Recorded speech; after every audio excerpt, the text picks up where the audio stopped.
I gotta say, man, this movie, personally, still fucking holds up. Yeah, been wanting to do this for quite a while, covering 2004 The Punisher, starring Thomas Jane. Also starring John Travolta as Howard Saint. We got Will Patton as Quentin Glass, Rebecca Romijn as Joan. If you also might know her as Mystique in the early X-Men movies. Ben Foster as Specker Dave. John Pinetti as Nathaniel Bumble. Samantha Mathis, Maria Castle. Marcus Johns as Will Castle.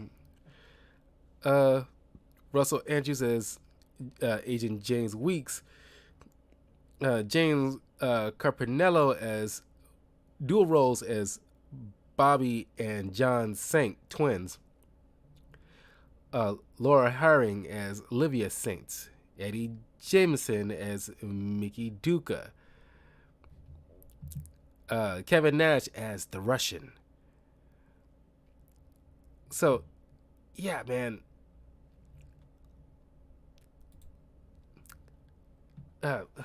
Well, there's a lot of stuff that I want to put up, but we'll go to them as I go through the story. Well,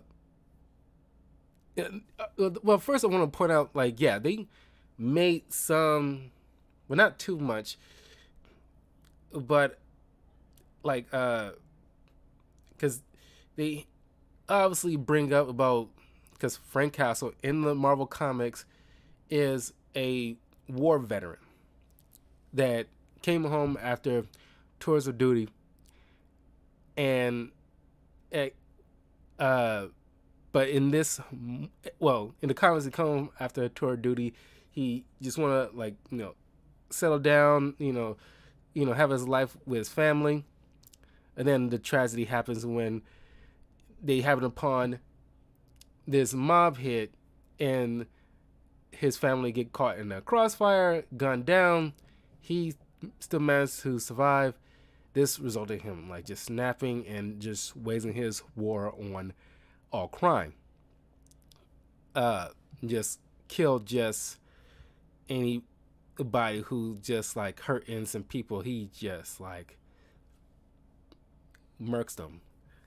And sometimes in gruesome and ironic ways. In this, they keep that same ethos, but they have him, like, after he done, and prior to the movie, it's mentioned that he was, after his tour, he got into the FBI and spent some time working with them.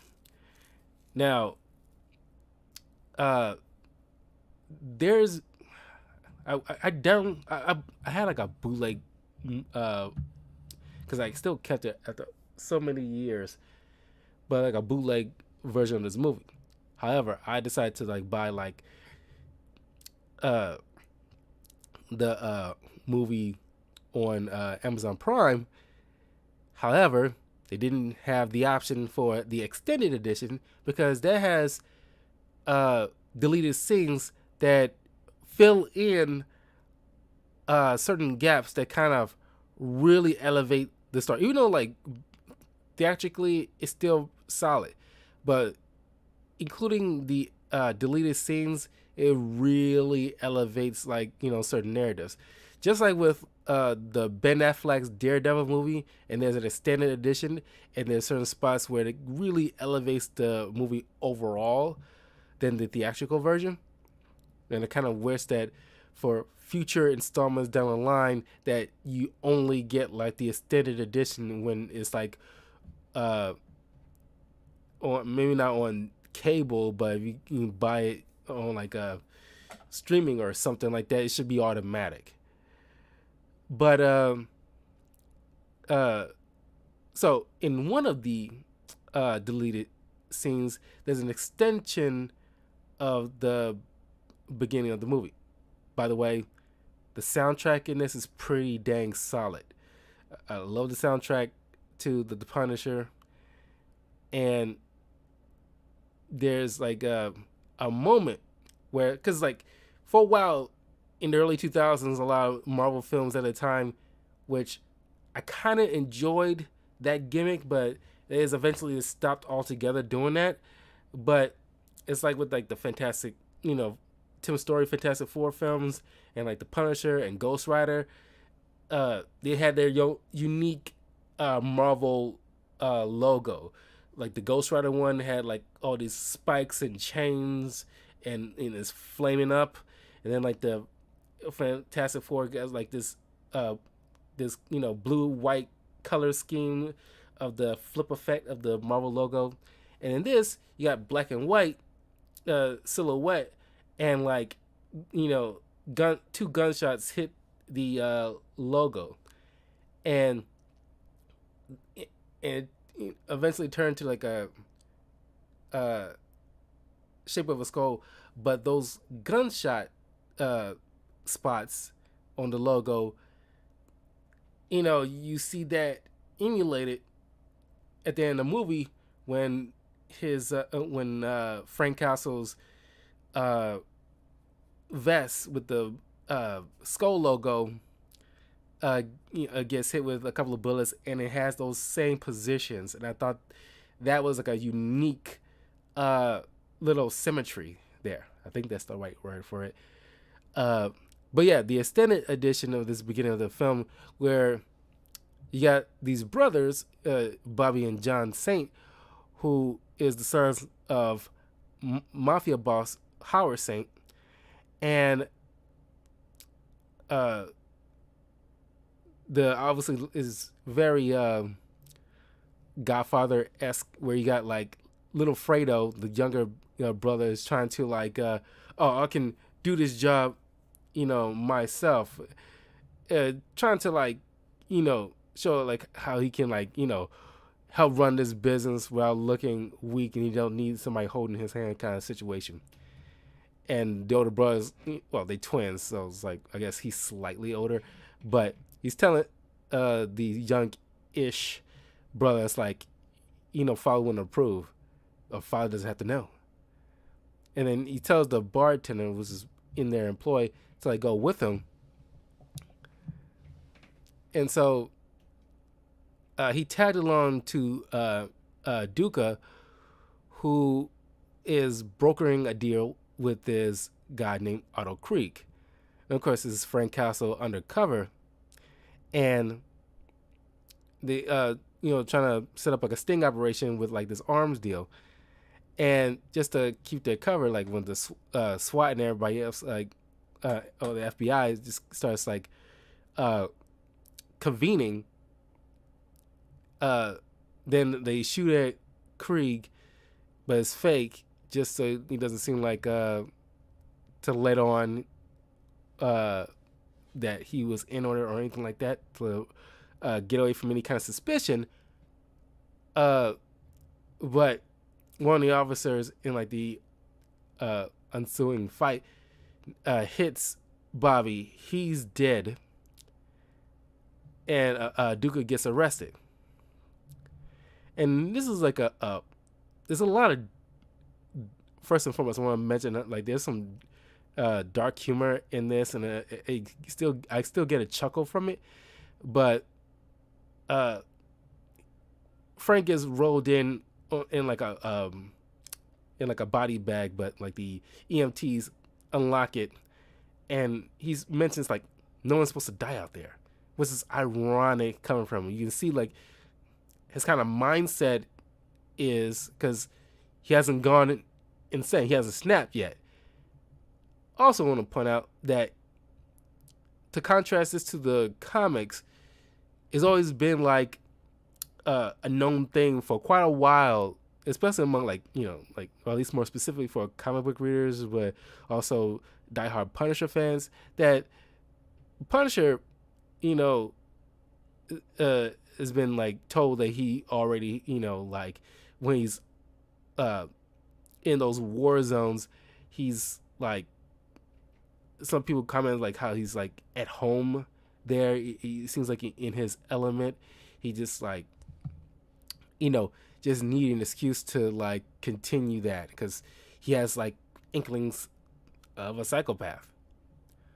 He just decided to direct that to something specifically. It's kind of like Dexter Morgan in the TV show Dexter, where it's like his father knows like his adopted son is gonna grow up to be like a serial killer. He got all the signs. Instead of getting him some fucking help or something, uh, he decides, okay, there's no cure to psychopaths.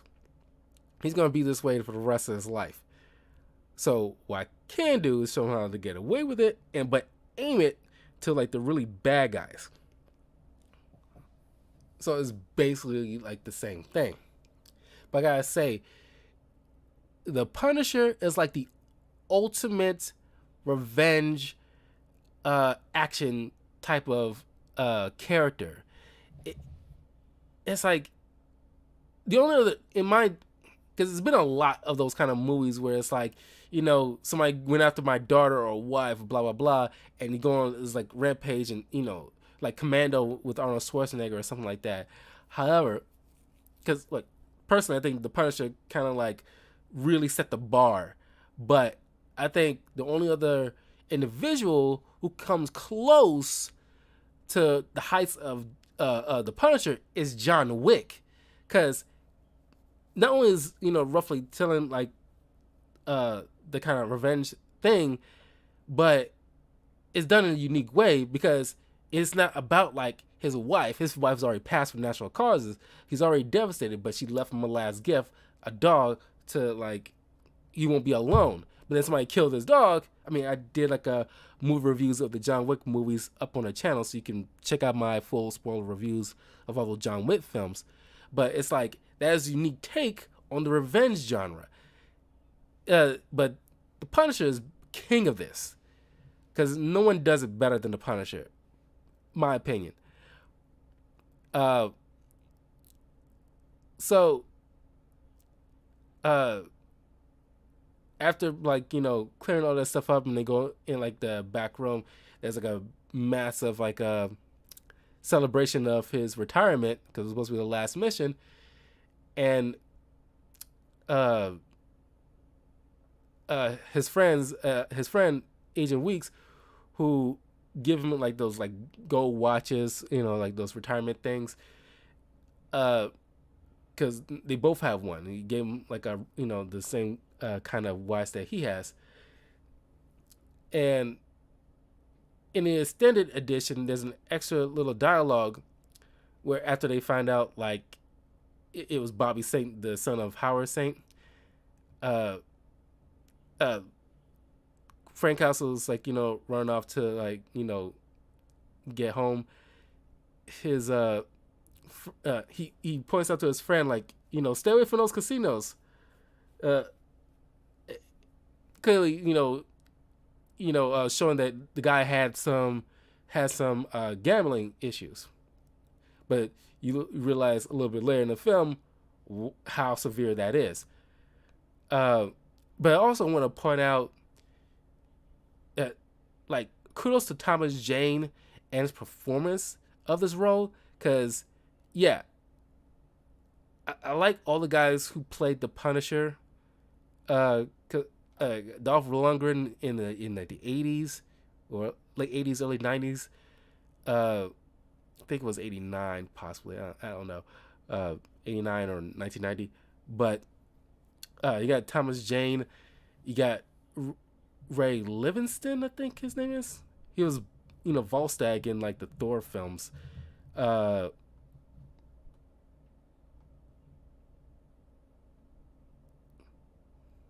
on. Stevenson, not Livingston, like Ray Stevenson. And you got, of course, John Bernthal as the current Punisher.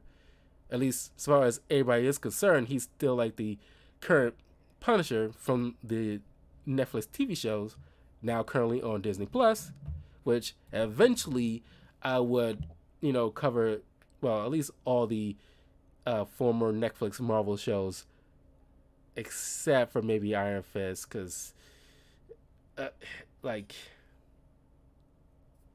I just can't bring myself to watch it. It's only been like maybe like one episode in each season of Iron Fist that I actually can stomach. All the other episodes kind of sucked. Uh, but anyway, I don't want to go off on a tangent. So, uh, Thomas Jane's acting in this is just phenomenal. I mean, like Thomas Jane and John Bernthal is probably one of my favorite versions of the Punisher. I mean, Ray Stevenson is cool, but I don't know. The Punisher Warzone seemed slightly in the realm of cartoonish when it's supposed to be like I don't know. It's kind of leaning towards like Punisher Max kind of style of like bringing that comic series to life. But it's something about it that seemed off to me, especially when he's dealing with like it's very few enemies that the Punisher still have in his rogues gallery that he just didn't flat out just kill. In some iterations he does kill him, uh, but Jigsaw, Barracuda, the Russian, uh, three off the top of my head, familiar Punisher rogues gallery that I recall that they are the ones that usually come back. Everybody else, he just flat out kills. Uh, but Thomas Jane, his version of the Punisher, uh, is I don't want to say low tech, but it's like very like year one Punisher kind of situation, which is like a nice unique take that we never really get to see. We only usually see that kind of stuff in flashbacks. Punisher Warzone, he's like, probably been doing this for a good 4 or 5 years into it. But Thomas Jane is like, during like the first act, he has this like, it's kind of like Batman where it's like he does his Bruce Wayne kind of talk. But then as soon as he switches that Punisher thing, when he, like that shift happens, he talks like this. Put the money in a basket. Out the window. That little gruff tone. And that's like his set tone throughout the rest of this movie. And it's good and highlights, not that he's not human no more, but there's a piece of him gone now. And that, kind of like just changed, the outlook and like, the outer appearance he usually had that seems open and and just warm, but it's just like he has a cold exterior now, and I impressed that the voice reflects that. So he goes home to his wife. They packing up because he's taking this cushy desk job in London, so he don't have to be out in the field, and he doesn't have to because he's telling his son who is a little upset because he feel like, oh, they apparently moved all the time, and he doesn't know because he's too young to understand like his father's job was so dangerous that it required him to move a lot.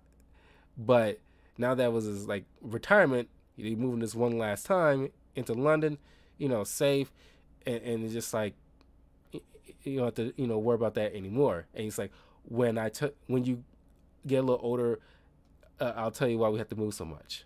And it's like they really leaning in thick of like, yeah, you guys are not gonna last long. It's like y'all, I can see the Grim Reaper just hovering over every one of you, and it's like, and it's like another moment where like his wife Maria is telling like, I think I'm ready to have another baby. Like, oh, God. But they go off to before they take off to London. They spend some time in Puerto Rico during a family reunion. It's like a massive celebration. Like we've got all the family all together and what have you. then you see like Howard Saint, looking over the uh, body to confirm like that's his son, and he's trying to get Agent Weeks to tell him like who's Otto Krieg, but it's like I can't tell you that. I can't tell you what's the details of an ongoing investigation, and like you just leave it to professionals. Oh, professionals! I do that. I'll do that. And I like John Travolta is an amazing actor. I love him in pretty much in anything, but he makes a great villain. And I don't know what you guys think, but John Travolta in this role was phenomenal. He really sells that intimidating mafia boss that, when he wants something done, it gets fucking done. But then in like an extra scene, uh, he's wants information to or some leverage over this Agent Weeks because he knows something and he's not telling me, and I need to know what he knows. So, and this is where it gets very coincidental because yeah, he has apparently like a gambling problem, and for some reason, because he goes to this gambling parlor one evening that is run by some he was like Colombian, Cuban. These Cuban gangsters called the Toro Brothers, and Howard Saint is pretty much like their banker, and pretty much make sure they, cleans their dirty money. And he asked them for help to like, because he just needed to talk. He didn't want to kill him. I just need information that he knows. So the Toro Brothers tells Weeks, hey, the first time, like, we see all this stuff, like you owe a lot of money, and you took money out of the evidence. You got caught, you got slapped on the wrist. It was all hunky dory. But, this happened like, but you're supposed to be going to Gamblers Anonymous and never let this happen again. But this happened the second time, not so hunky, not so dory. So,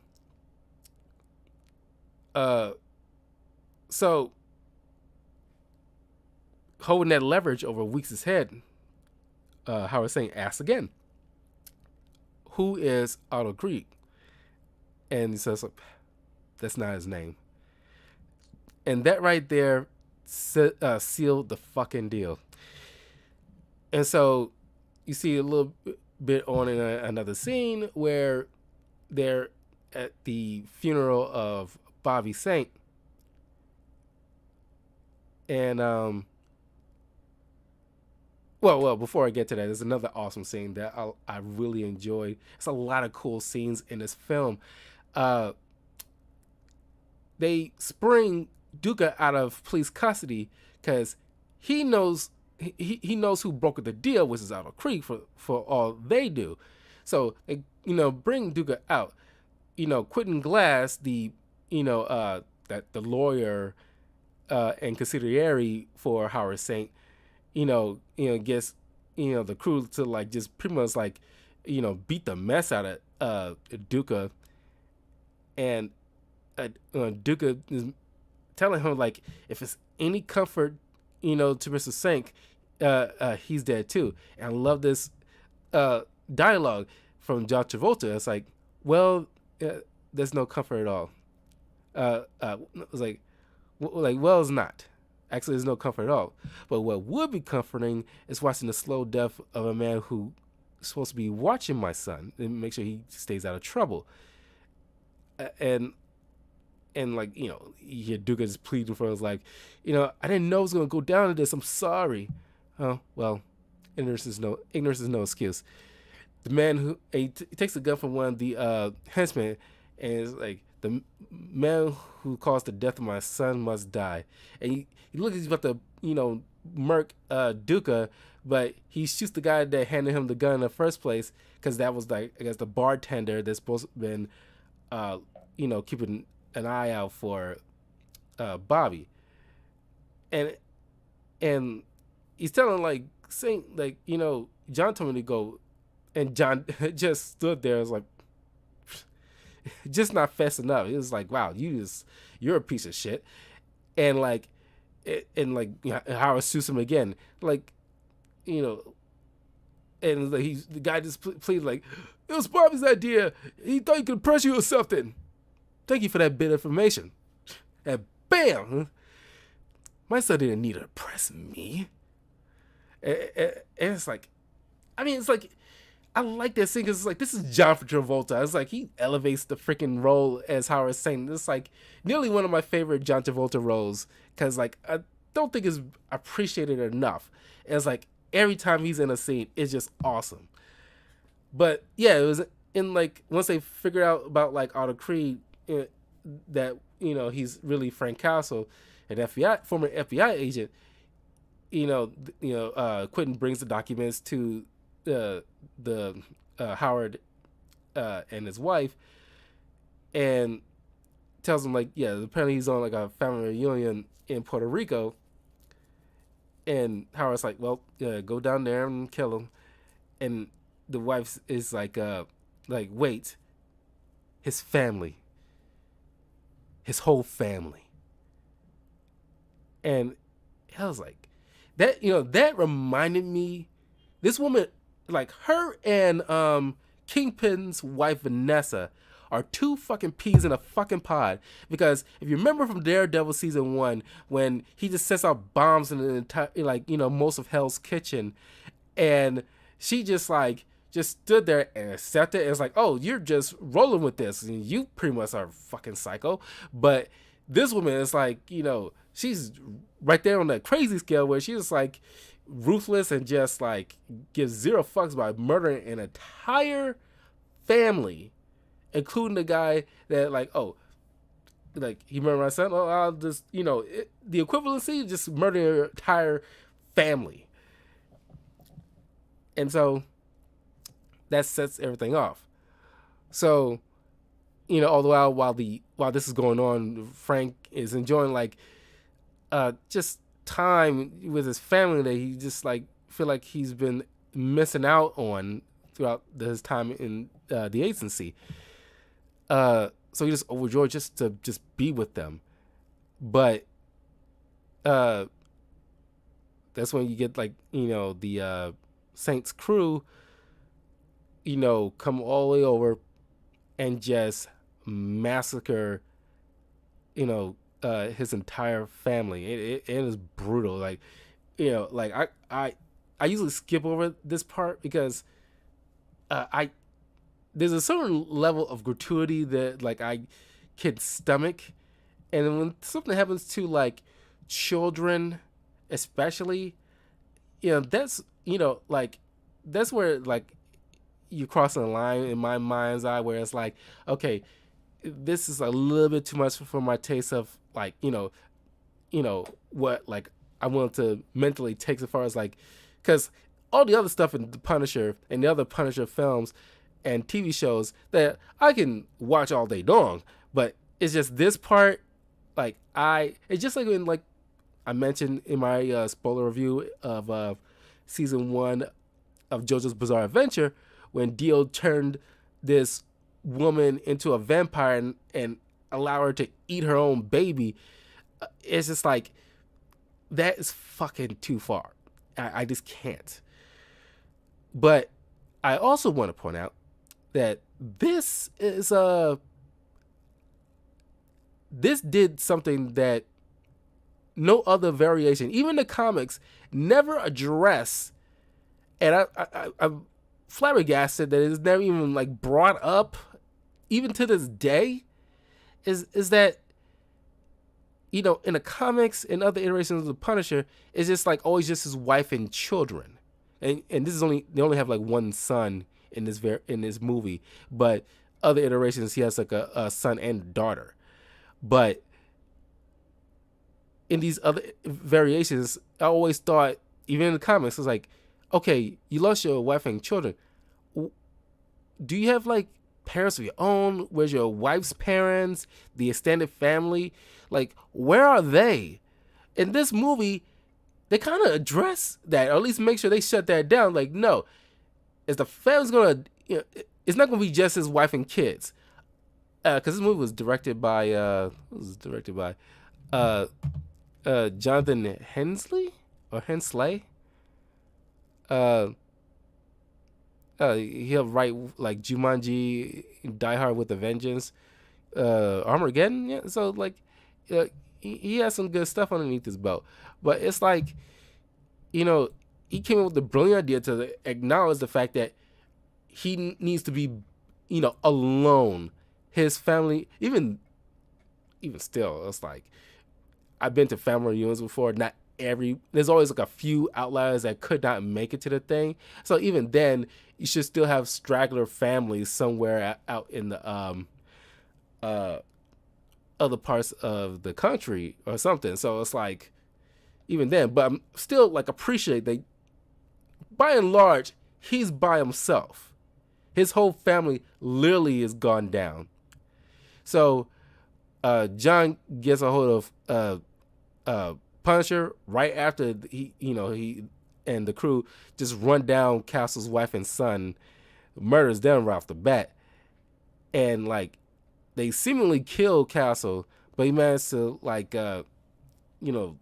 dive in the water before this massive explosion, and he's rescued by this local fisherman nearby. So he spent most of the time just recuperating. So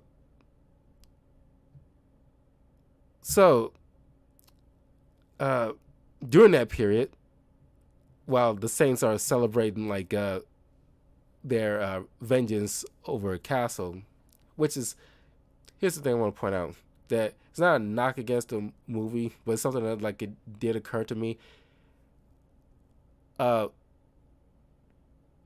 He's an FBI agent, a former FBI agent. He wasn't alone in planning this operation. Why are you not going after like Meeks was clearly involved? Weeks was clearly involved. So other, agents.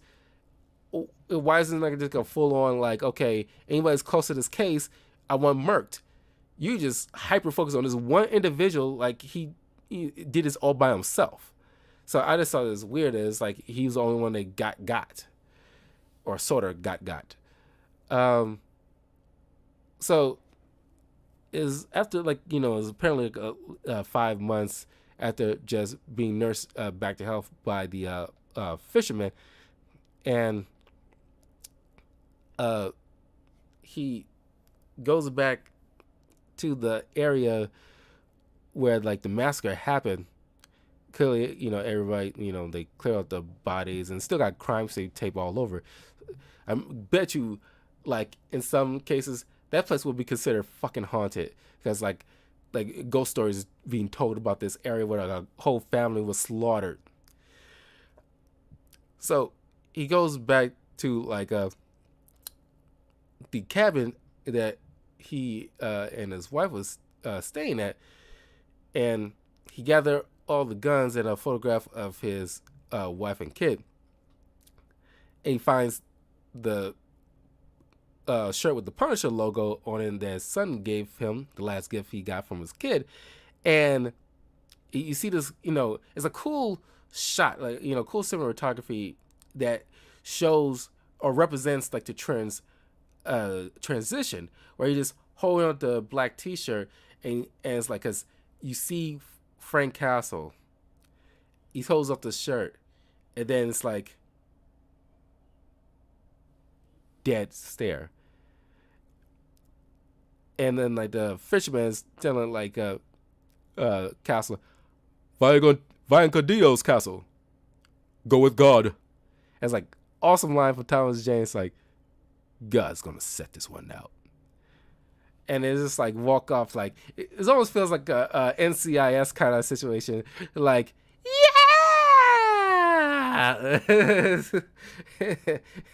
because there's certain cool ass lines in this film, uh, even from like Howard Saint, uh, uh, or in like this, a moment with Quentin Glass when he's telling Duca after he says like, if you want to kill me, just leave my face alone for my mother.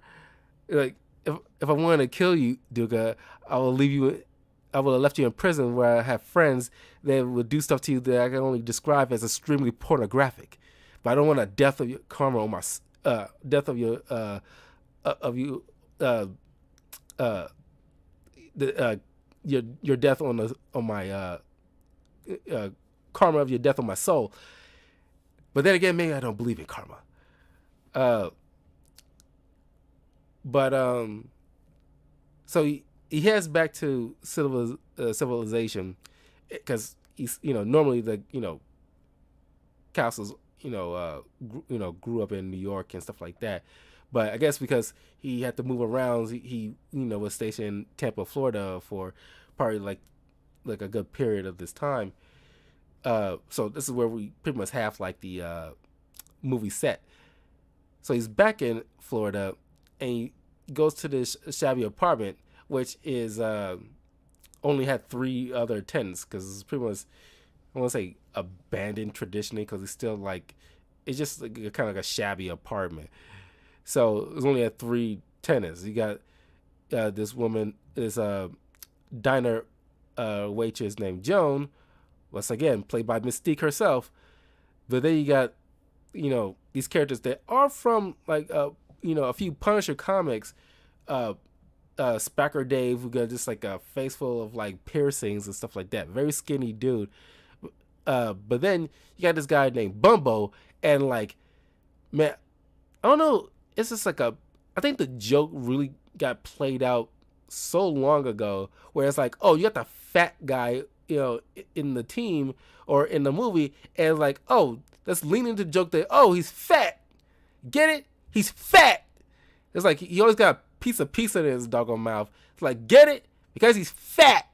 And then like, he's literally cooking pasta or something, and he's still eating like a slice of pizza at the same time.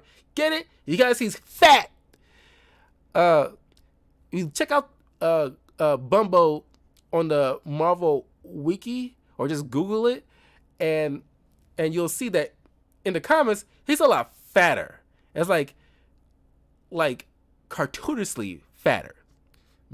It's like, you think like the Blob or Kingpin or big dudes.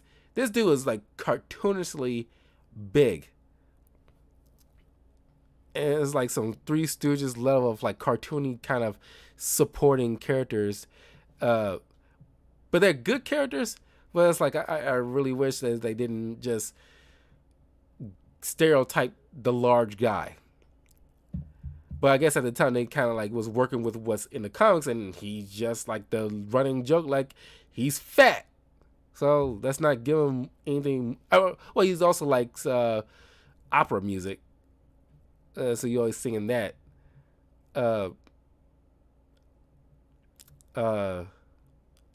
So Punisher, shacks up here while he's, bringing, some weapons inside his apartment, cleaning the guns, setting up shops, like putting in hidden weapons underneath like desk and setting up like automatic doors that close when he presses like a button. All cool stuff. That's like Delier Home Alone.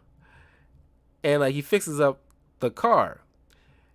And I remember at the time when I was younger, when this movie came out, I thought to myself, like, Punisher has a signature vehicle, not as like popular as like the Batmobile, but he has a battle van, which he has like, or at least had in the current comics. He doesn't have them anymore, but there's this character called Microchip, who is like the Punisher's guy in the chair, who helped organize Punisher's targets. And of course, the writers and director mentions, like I said, this is kind of like Punisher Year One. They didn't want to just throw all this high tech stuff because it's going to overcomplicate things. You know, you gotta like keep things a little simple and then show that this is the early works. He's got to grow into what we know the Punisher to be later on in life.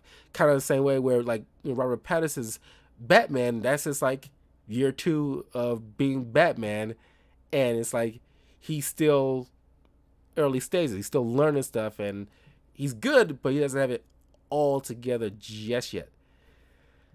Not that either one of them are incompetent in this stage in the game, but they improve over time.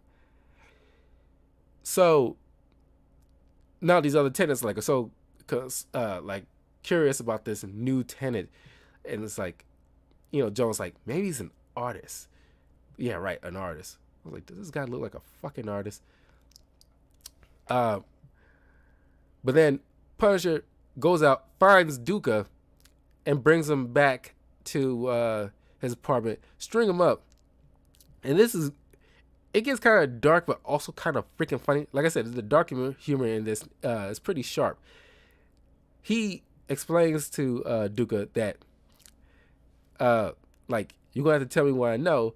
Otherwise, because he sets off a blowtorch, and he's explaining to him what's going to happen. This is 2,000 degrees. Now, it won't hurt at first.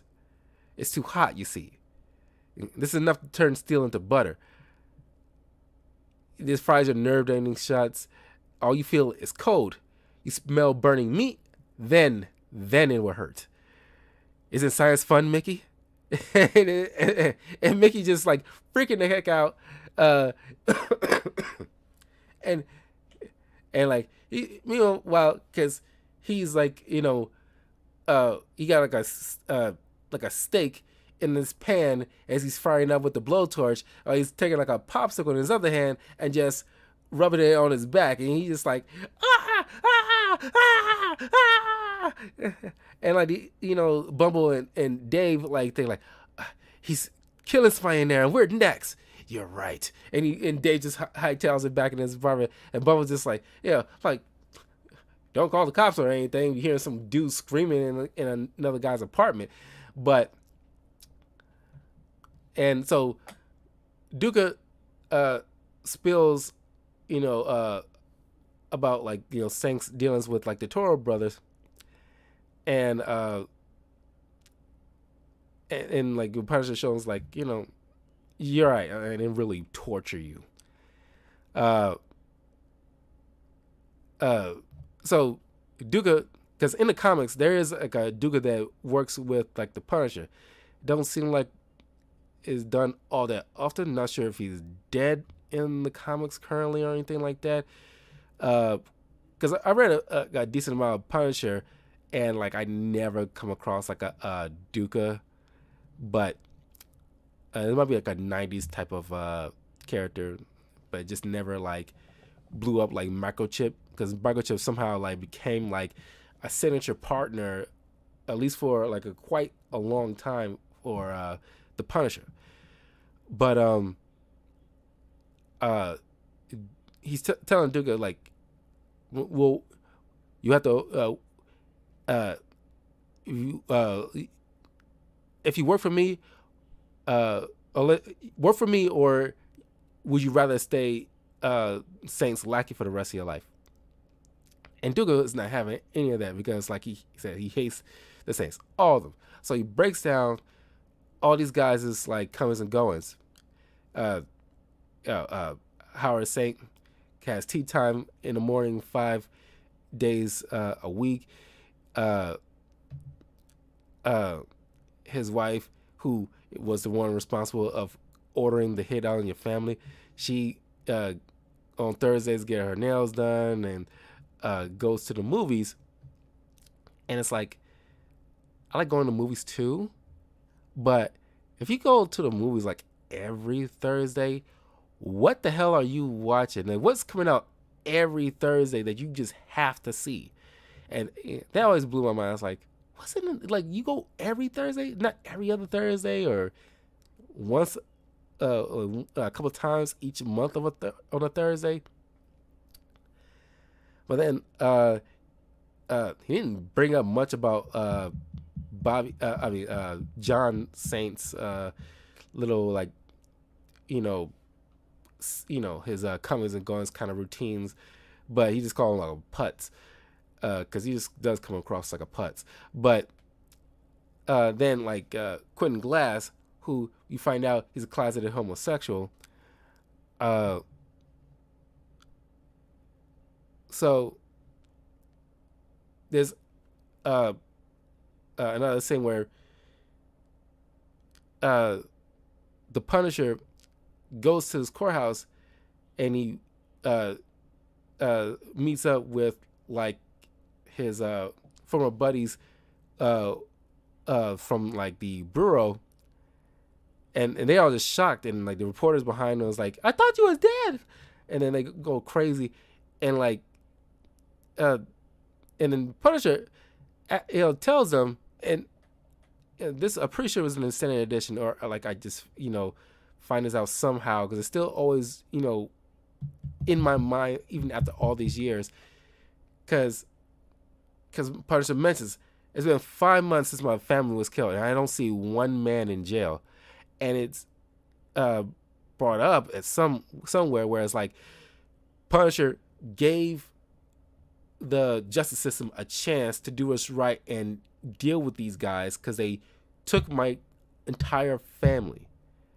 But 5 months, there's not one man in jail. Then it's like I'd have no faith in the justice system because it's like, why would I count on any of that? Clearly, because Howard Saint controlling like a significant amount of like law enforcement, like keeping him. Look, I imagine even Al Capone, when I don't know like all the criminal activity Al Capone did back in the 40s, but it's like I don't. Oh well, there's the Valentine's Day Massacre, but it's like there's certain mafia people that, like, I think a large majority of them wouldn't consider murdering an entire family. But then again, there's like some people like are just that ruthless. But it's just like, even if they did do something like that, there's too much heat on you. No matter what influence you might have on them, there's gonna be like hell to pay, because you got like bullet casings that's probably scattered all over the beach, and it's like I'm pretty sure everybody's fingerprints is on every goddamn thing. It's just like somebody left some evidence behind, and it's like it's too big of a massacre. If you just went after Castle, that's one thing. You probably get away with that one thing and like hold it over like a judge or prosecutor's head or whatever. But an entire family reunion of people, that is a little tough to like grasp. Like, oh yeah, I can still cover it up because I'm got that much influence. But one of the agents says to Castle, like, "Oh, I understand you're upset," and this is one of my favorite lines in the entire film. And every once in a while, like, I probably quote this the most when I get like very pissed off, which is like I don't often like, because I'm pretty laid back and I don't really get set off like that unless somebody like really like done something that, like, really crossing the line, especially like hurting somebody like I really care about, especially if they don't deserve it kind of situation. I get very upset with that. But the Punisher points out it's like upset. I used to get upset. I used to get upset when I had a flat tire. I used to get upset when my plane was delayed. I used to get upset when the Yankees won the series. So if that is what upset means, then how do I feel now? Because if you know the words, tell me, because I don't. Because like that line really set the tone for where his mindset is. Because like I imagine, because this is like a level of trauma that's like so few people would experience. It's like a, a rarity when something this tragic happened to an individual, and they carry that burden by themselves. And like, you know, there's some cases where he grieved, but it's just like he still holds on to like, his mission to deal with all criminals permanently. And that's why I like John Bernthal's line in Daredevil season 2 when he's in that cemetery, and just like, man, it choked me up, especially when you see Daredevil crying hearing this story, when it's like, I came home, met like and got to my daughter's school, like, and the my little girl, she like lost it. She ran to my arms. She was gripping me so tight. The teacher's filming and like bursting into tears. Like I'm just a mess, and it's like, and later that night is she wanted to, like, she was begging me to read the story, and I was just so tired. And it's like I tell her like I'll read it to you tomorrow, honey, I promise. And it's like the next day, that's when like the family gets gunned down, and like he describes like holding his son head up, and it's like as much as his hand where his skull or brain should be, kind of thing. He describes it very graphically, but it's like he just like regrets, if I could at least had gave what my daughter wanted at the very least, and I never got to read her that story. Like one batch, two batch, penny and dime. And it's like that's Graveyard Scene is still one of my favorite moments in Daredevil season 2. That really set the tone for like that. Like, yeah, I dig John Bernthal's role as the Punisher. But anyway, continue on.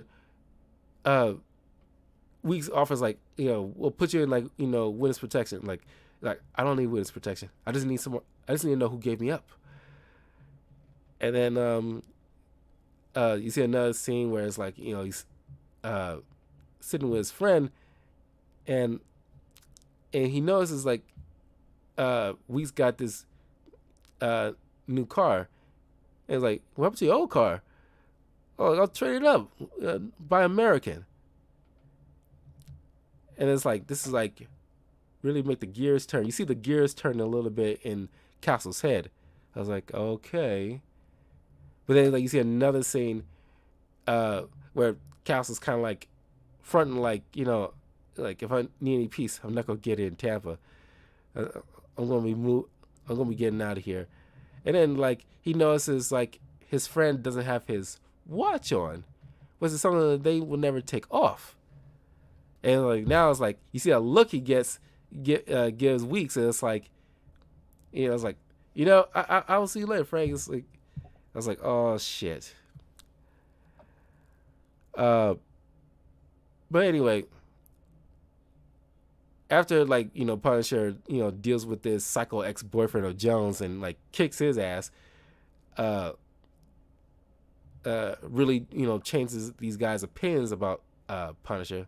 And like the Saints are already freaked out because like they realize, oh shit, Frank House is alive, we better deal with him. So they send out this assassin named Harry Heck, which is not a known Marvel villain or in the Punisher's rogue gallery at all. It's just made for this specific movie. So he has this guitar, which when I first saw the movie, I remember Desperado. I'm saying like, oh, he must got like just like with Antonio Banderas got like a suitcase full of guns kind of situation. But no, it's a guitar, and he's playing his ominous music in a diner while the other three tenants like, why is this only you guys here? Where's the other like customers? Or is this that early? I don't get it. But he's telling Cass like, you like that song? I'm gonna play it at your funeral. And then Castle in his car, and then like Harry Hack just comes and try to bum rush him into like into an accident so he can come at him with a shotgun. And like, of course, since he modified his car, he's just pulling down this like metal stuff, which is fucking awesome. It's like early battle van, and he just pulled that thing down, and it's like he's trying to like drive off into like the over the bridge as it's coming down, and like he gets in an accident and tips over, and he's crawling out of the car, and like a funny little dialogue from Harry Hack. It's like, because he sees like Frank pulling out this knife, and he's like, "You are dumb son of a bitch, bring a knife to a gunfight." And then of course it's one of those like what do you call those kind of knives? Those ballistic knives.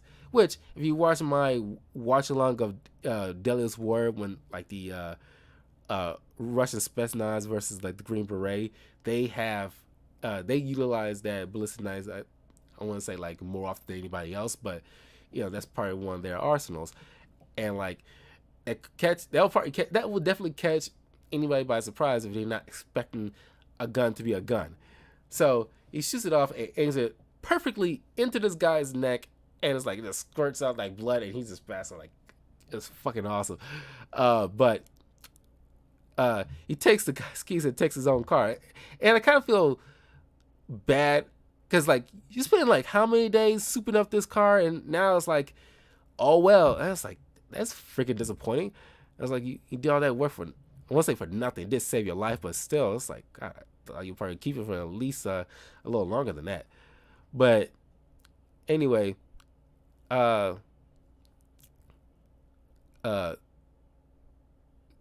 he's going to disrupt Howard Saint's business altogether. He's going to the Saint building downtown in Tampa. Convinces two of the money launderers there to fill up a suitcase full of cash for him and dump the rest of the money out the window, and it caused a big commotion down the streets. And then two of Saint's goons are in the lobby, and they seen all this craziness going on. They go back inside, and here's like, Punch just standing there ominously, and you hear that Sting music, like, oh shit, kind of, like, because like you just literally seen a ghost. So you get like some cool moments where you get like classic Western duels when they just like ready their weapons, and then like the fastest draw wins, and then of course Frank just like bow bow bow, cleans their clocks. So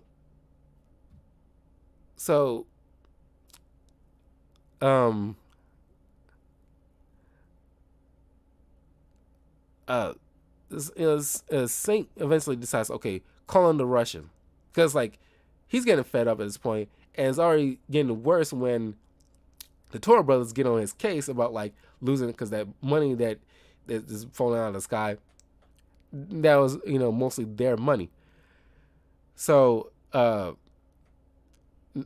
they gotta solve this problem. It's like imminent kind of situation. So what happened next?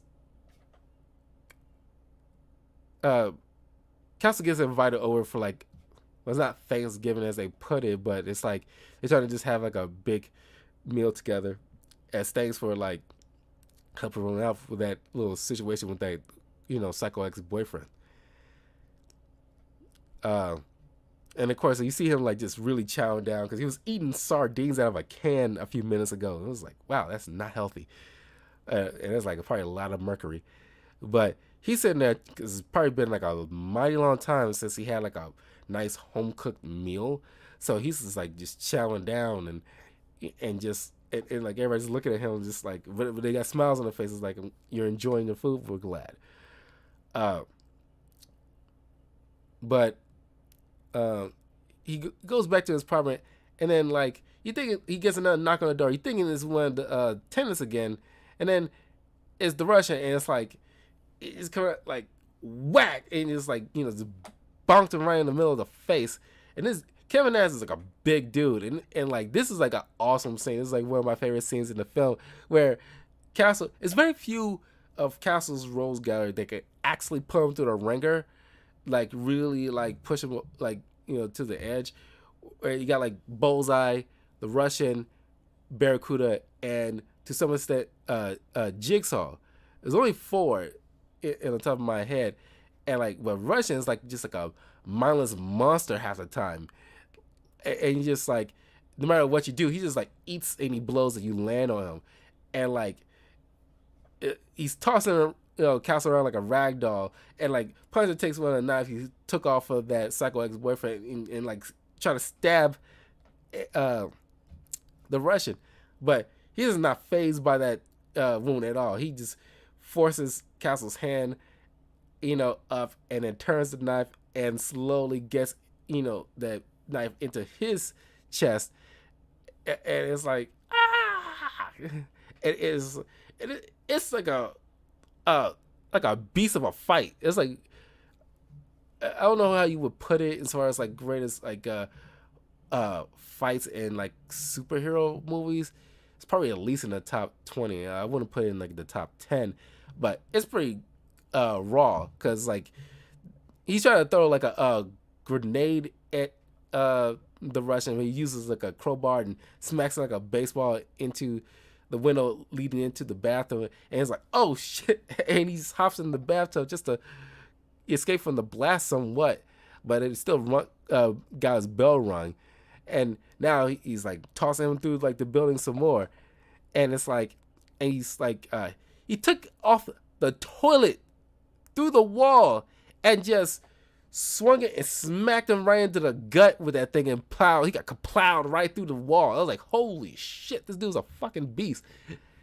And like Castle tried to get his secret weapons out of the compartments, and he's like, he couldn't even get left a shot in time when the Russians taking this weight thing and smashes the end of the barrel, and it's like all twisted up. It's like, and you see the look on Castle's face, like, and he just tossed him out this private door.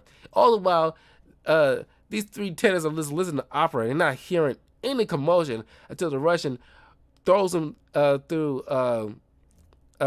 Jones' door while they're prepping like dessert, and he's taking Punisher like managed to like get some space between each other and throws his like heated pot of boiling water and throws it into the guy's face, and it's like searing hot, and he like takes the opportunity to tackles him and toss him downstairs, causing him to break his neck. And another fun line where it's like, and they ask him like, Mr. Castle, are you okay? I'm fine. He's not. He just passes out. So, I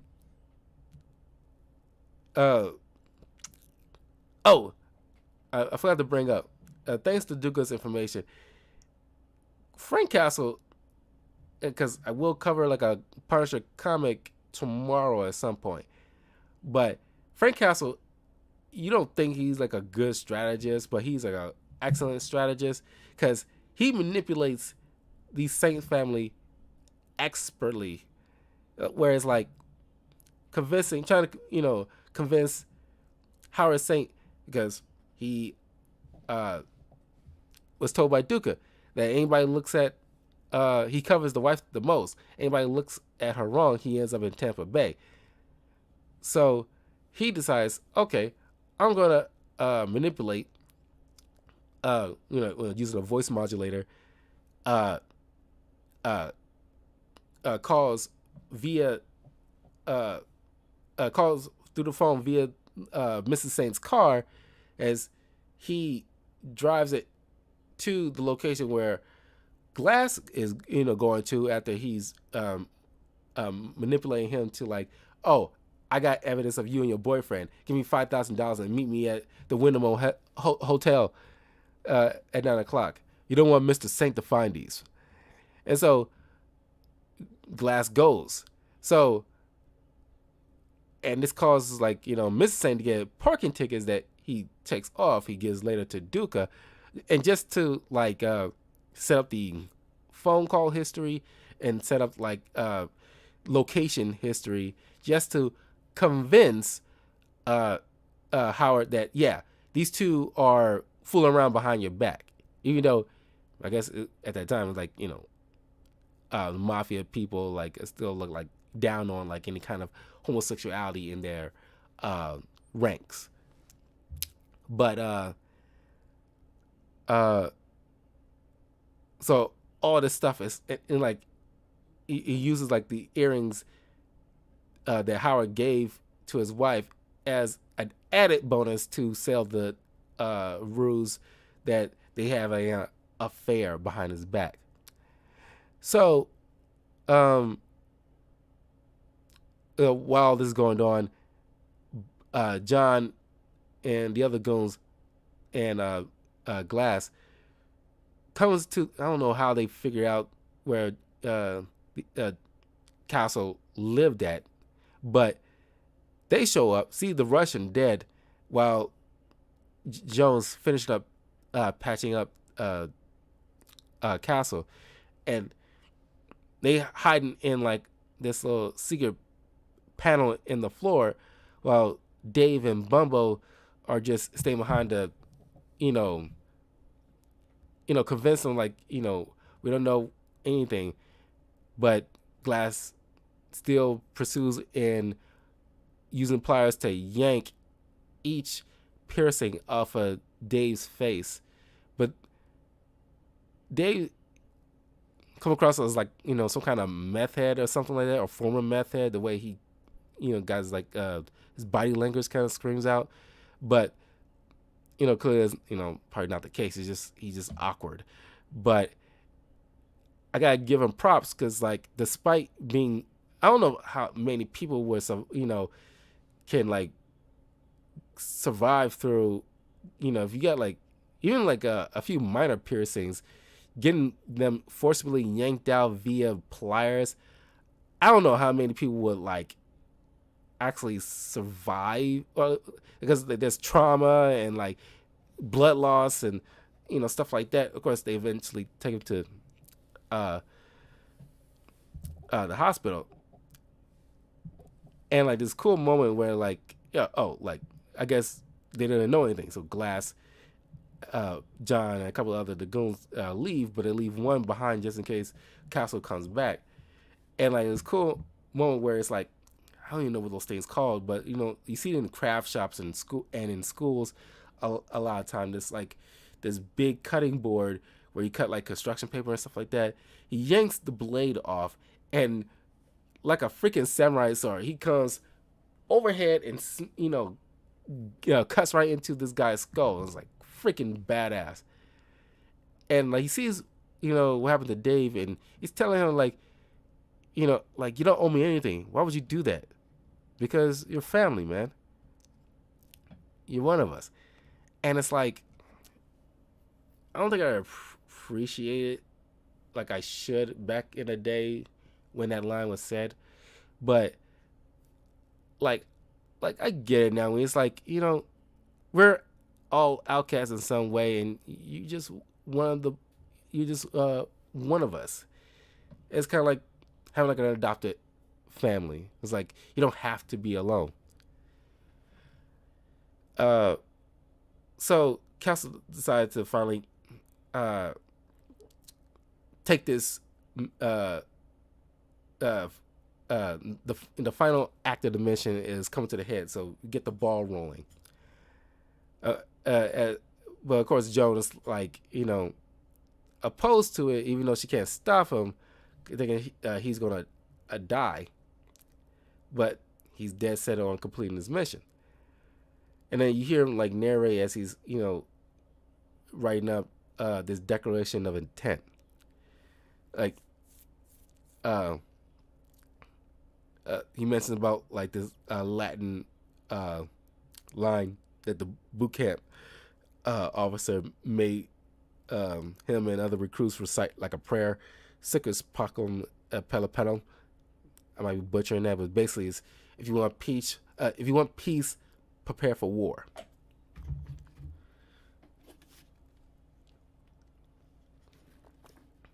And like also like number two, Frank Castle is dead. He died with his family. Number three, uh, this is not revenge. Revenge is like uh, is not a valid act. It's an emotional response. It's not vengeance. It's punishment. Uh, I love that line of dialogue. You can see like you know where his mind is at this point, and this is what he believes completely. Uh, so uh, thanks to Duca, who brings the parking tickets that wasn't paid for to Saint. It's like, how do you want me to pay for this? And it's like, what's that day say? Oh, September 5th, last Thursday. Where you say like Glass was last Thursday at the Wyndham Hotel, but Mr. Saints was at the movie. I mean, wasn't he? And then so like this is like really kind of like really gnawing at Howard Saint. I was like, okay, I gotta get the bottom of this. So he takes off, goes to using Duca's extra key to Glass's house because he does his laundry. He goes to Glass's house and finds planted supposed evidence like her, his wife's earring on Glass's bed. And once again, another awesome line from Travolta. And he goes through this story about Jim Bowie, which I believe is true, is that Jim Bowie got a knife named after him because he was a known gambler and he was accused of cheating. So what he did was close the door to the room and move the furniture around and threw a knife in the middle of the room. And he said, neither party is going to leave out here alive, and the one who walks out of here alive is the one that's right. And that's what Saint is currently doing. He's pushing like Glass's furniture, from like the center of the room. And so he's telling me, I'm accusing you of cheating. And I was like, I never took a cent from you. And it's like, that's not what he meant. And it's like, so he takes the knife because Quentin doesn't know what the hell he's talking about. But he, Saint isn't listening one way or the other. He just proceeds, very Caesar, starts like stabbing Quentin repeatedly. And like the actor really selling it, where he just like, you see it, despite his sadistic behavior earlier in the film, he really cherished the friendship between, or maybe slightly in love with Saint. But that's just in my head. There might have been something there if it would have been leaned that way.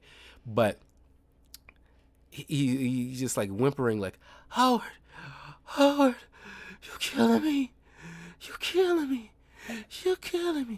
Why are you killing me? And it's like, you see in his eyes, he's like the utter betrayal. He's confused, the betrayal, and it's like he's taking his last breath. All of this is rolling together in this scene, and it's like he's dying, not knowing what the fuck is going on, and his best friend just murdered him. And it's like, I mean, the guy was a fucking asshat, but it's like, he sold that scene to make me feel bad for him, though. But then, like, an extra deleted scene, you see Weeks' situation come to the head, where Weeks comes home and he sees Castle sitting in his chair with a gun pointed at him, and he asks, like, why is that gun pointed at me? That's how I greet a lot of people these days. And that was funny as hell. Like I said, the dark humor is like right on point. And he brings up about like he leaves like the gun on the armrest, and he walks towards the window, and like you know points out about like certain things that you know didn't add up about like the watch, the chains of the cars, and like the only other person who would know anything about me, and not only that, where I was with my family, it's only you. I only told you. And then he turns around, he sees like Weeks pointing a gun at his friend, because he's fucking busted, and he really was going to shoot him until he realized that the gun was empty. Like if you're a special agent, you should know. Well, I'm about to say like you should know whether or not the gun is empty, but we just like a year ago had like a case with like a officer who mistook her fucking gun for a taser, thinking it's a taser, they end up shooting like a poor individual. So it's like you'll think they would know things like that, especially they being at the job as long as they have. But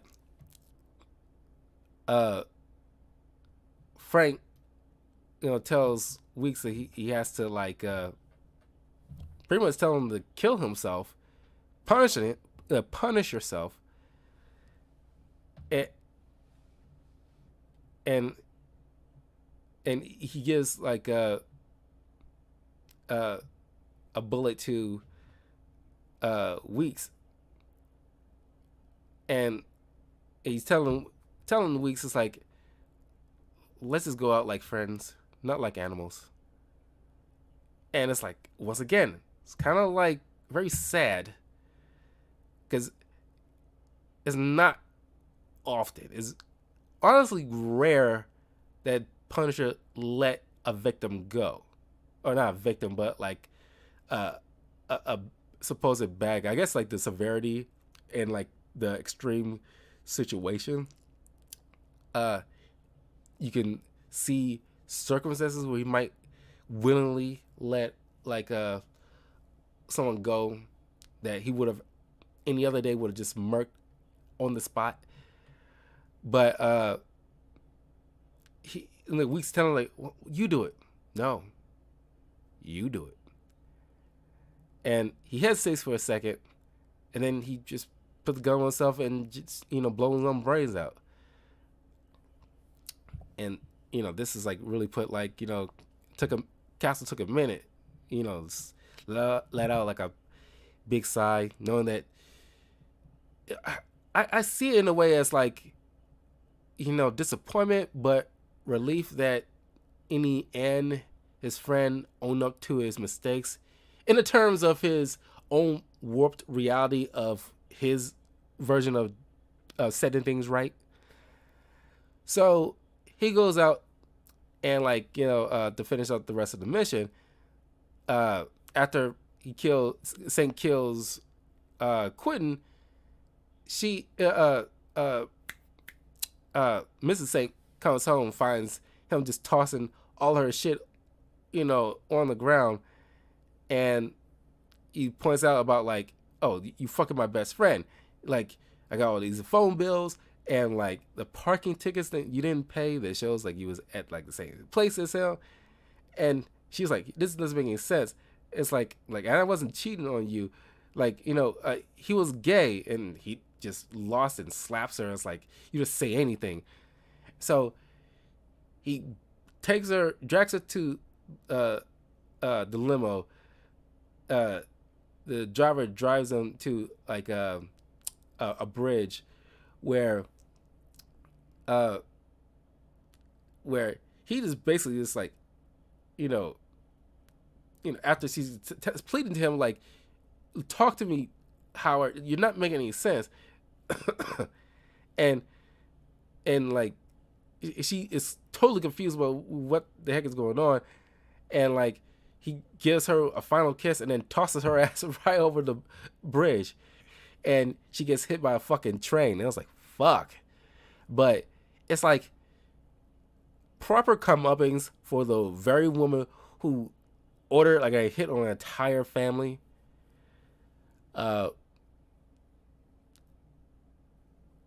So he heads back to the club where he's getting other mobsters organized to go hunting for Frank Castle. While John asks his father like, uh, "Where's Quentin?" "Oh, he's wrapped up in something." I called home and no one's answer. "Oh, your mother's gone." "What?" "She took the train." Dark humor, right on point. Then outside, Punisher is like getting like geared up, and he's handling like a bow and arrow, and straight up Green Arrow style Hawkeye shit. Not as good as either one of them, but pretty efficient. And he just like nailing security with like a bow and arrow, and like it just like, and one of it was like right through the neck. And it's like, I'm glad this movie doesn't shy away from like I don't want to say gore, but the violence, because it's like this is the Punisher. He's an R-rated character. So he started playing bombs underneath all these cars in a parking lot. Then he heads inside and like plants a grenade in like a bucket full of like wine, and sends it upstairs, causes big explosion, forcing like a distraction. So he goes up there and starts like gunning down a bunch of these mobsters. Unfortunately, Howard Sink just dipped out of there, leaving his fucking son behind, because this dude is trapped. Technically, I guess you can call it rubble, but it's like a dresser thingy that's like laying on his left arm. And yeah, he's pinned, but it's like you got a free arm. And I always wondered about this. Ever since I first watched this film, it's always bugged me. Why? Because I don't see like any other part of his like body. Because it seems like he just like kneeled against the desk. But why you can't just lean over and just like nudge the dresser over so you can just slip your arm out? That is like that was the first thing I thought of. And like my cousins who was watching this movie when I was little at the time all agree with me, like, yeah, like why can't you just lift that thing up and slip yourself out? But there's another funny line from Castle after he straight up like blew a guy's foot off, take a karambit knife, stick his hand into his butt cheek, and take another knife and shove it right through his neck. Like that is freaking brutal. But he's telling like John's like, you look like a strong kid. You must work out. This is supposed to weighs about 8 pounds, not much. But try holding with an outstretched arm. Hell of a workout. Like, wait, you don't leave me like this. Don't leave me like this. And then you see like Howard just like he's clearly wounded, but he's like shuffling as far away as he can, trying to get away from Castle. And like, Howard Saint, you took everything from me. You killed my son. And it's still fucking good. It's so good. You hear right in the distance, perfect freaking timing. Right in the distance, you hear like John scream, "No!" Boom. And it's like both of them. I was like, perfectly timed. Could have played it better myself. Wow, that's so good. And then you see there's another quick draw moment where, Castle nails Saint. And while he's on the ground, wounded, he tosses in the pictures, like, I made you kill your best friend. Tosses the earring, I made you kill your wife. And it's like, you hear this groan and disbelief and sadness all roll into one, because John Travolta is a fucking magnificent actor. Just like, oh God. And now killed you. And it's like that harsh realization that he took out his own closest allies and family and didn't believe them when they said they didn't know anything. And he's just like this utter just disbelief, and just he's just wrecked. And so Castle drags him near this car, jank out some cords, strapped it to his leg, and put the car in neutral, and just you know steered it straight ahead to the parking lot, and sets off grenades, killing Saint. And the blast leaves, like, from overhead, leaves this like awesome skull shaped pattern, which is like very very good. I don't know how he did it, but that's pretty dang awesome. So after he completed his mission, he heads back home, resigned himself, where it's like, I completed my mission, now I want to be in my family. So he resigned himself to killing himself. But as Joan points out earlier in the film, was kind of reminiscent to the end of Batman Begins, if I remember correctly, about like, you mentioned about like good memories can save your life kind of situation, where you just don't let your bad memories like control you, or like, take someone away from you. And so his memory of his wife, saved him from like doing that deed. So he resigned himself, like, I was left alive for a reason, so I'm gonna go after all these killers, sadists, rapists, psychos, and like, y'all would know my name, the Punisher. And he leaves like, plates full of money for Joan and the others as thanks for helping him. And so, yeah, it took a few years, but we got like a sort of short sequel to this movie called Dirty Laundry. And it's like, it was giving us like kind of false hopes at the time, thinking like, oh, Thomas Jane is coming back as the Punisher, because people loved him as the Punisher. I loved him as the Punisher. It was freaking phenomenal the way he portrayed this character. He even portrayed him in like the Punisher video game movie that came out around 2004, 5, and for the Xbox, the original Xbox, and like the PS2. And it's one of those games that I actually want a remaster of. And that's the thing that I find very weird.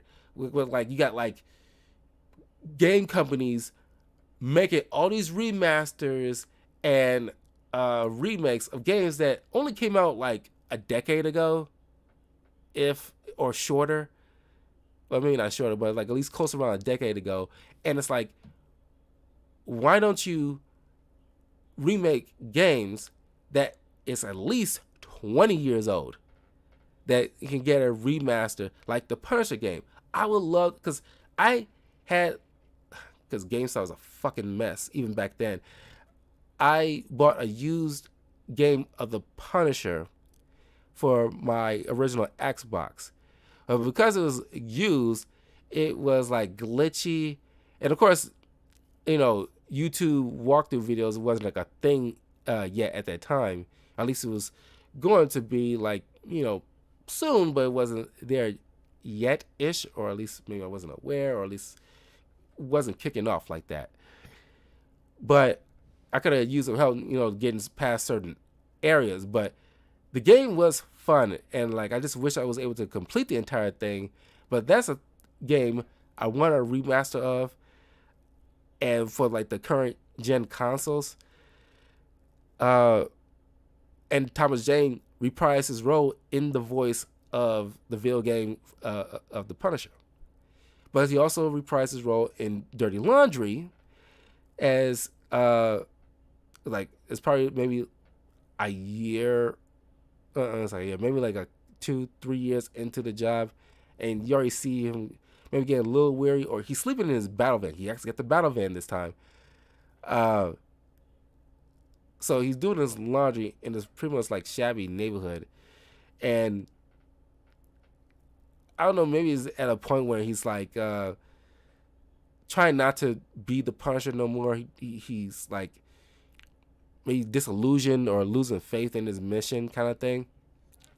So he sees these groups of hoodlums harassing, or let's call it what it is, they're prostitutes, but still though, he rapes one of them, and he's trying to ignore the screams, but then he goes into the liquor store where you see like Ron Perlman, and he telling him about like I did 3 tours, came out just fine. I come back home, running this shop, see these punks harassing a kid. I step in, and they put me in this fucking wheelchair. And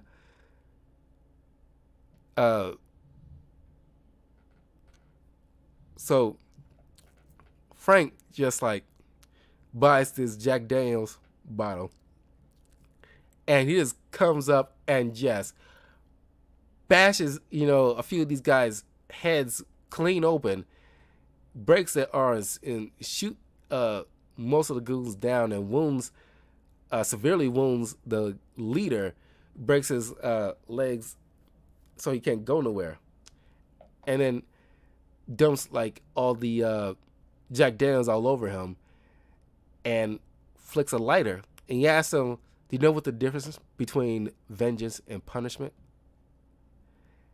And he just places the open lighter on the ground near his body, and he just walks back to the laundry room, waiting for his clothes to finish drying. And you see the prostitute that this guy raped earlier comes back, takes the lighter, and lights this dude right on fire. And what makes the Punisher work so well is like, you gotta make these goons that he's dealing with despicable as all get out, just so you internally feel like it's justified. Like, yeah, fuck these guys, they're fucking monsters, fuck them. Because it's just like, I don't know, just it's not. It kind of feeds into like, it's kind of like when playing video games. It's like, it's cathartic. So when you see like scum like these getting their just desserts, and it's like, it's cathartic to see like justice being meted out proper, at least in fictional properly. And then like the kid they was harassing sees Castle going to his van, and he hands him his Punisher shirt that he dropped, and he's telling the kid like, keep it. And he sees like the Punisher logo as like Castle's driving off. Man, could have used like a extended version of like a movie format from this, where it's like, okay, where are we going with this? But yeah, that was Thomas Jane's version of the Punisher from the 2004 movie and Dirty Laundry. I even sprinkled some of the game in this because it's pretty dope. I mean, like the graphics, at least to some characters, it doesn't really hold up. Like, the graphics is dated. That's why I think a remaster is like warranted, so you can make like the characters like pop properly. But I love the design of like Castle in the game. But let me know in the comments below what you thought of 2004 Thomas Jane's version of the Punisher. And I will see you guys next time. Leave a like, comment, subscribe, and I'll see you guys tomorrow some point in the afternoon as I cover Punisher Max, and it gets pretty graphic. I won't have images like extreme graphic kind of stuff, but I'll be bringing up some like kind of explicit stuff. However, if you follow me on YouTube, definitely follow me on Twitter at Talkative Carl, so you'll know when I'm live. But of course, you can follow me here on YouTube, youtube.com/Talkative Carl, so you'll know when I'm live, so you can join in on the conversation. And have a good night. I'll see you guys later.